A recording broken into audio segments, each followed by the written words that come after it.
അമ്മ അമ്മ ദാണ്ട അയില കിട്ടി. നമുക്ക് തേങ്ങ അരച്ച് കറി വെക്കാം മോനെ. കൊച്ചുള്ളി, തേങ്ങ, മഞ്ഞപ്പൊടി, ചൂടാക്കിയ മുളക് പൊടി, ചൂടാക്കിയ മല്ലിപ്പൊടി, ഉലുവാപ്പൊടി, പുളി, ഇതെല്ലാം കൂടെ ഒന്ന് അരച്ചെടുക്കണം. ശകലം വെളിച്ചെണ്ണ ചൂടാകുമ്പോൾ നേരത്തെ അരച്ച് വെച്ചിരുന്ന അരപ്പ് അതിനകത്തിടണം. കുറച്ച് വെള്ളം ഒഴിച്ചു കൊടുക്കണം.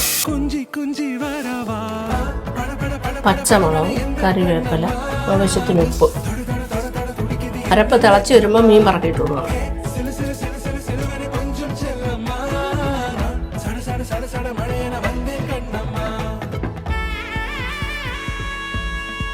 ഇവിടെ തേങ്ങ അരച്ച അയിലക്കറി റെഡി.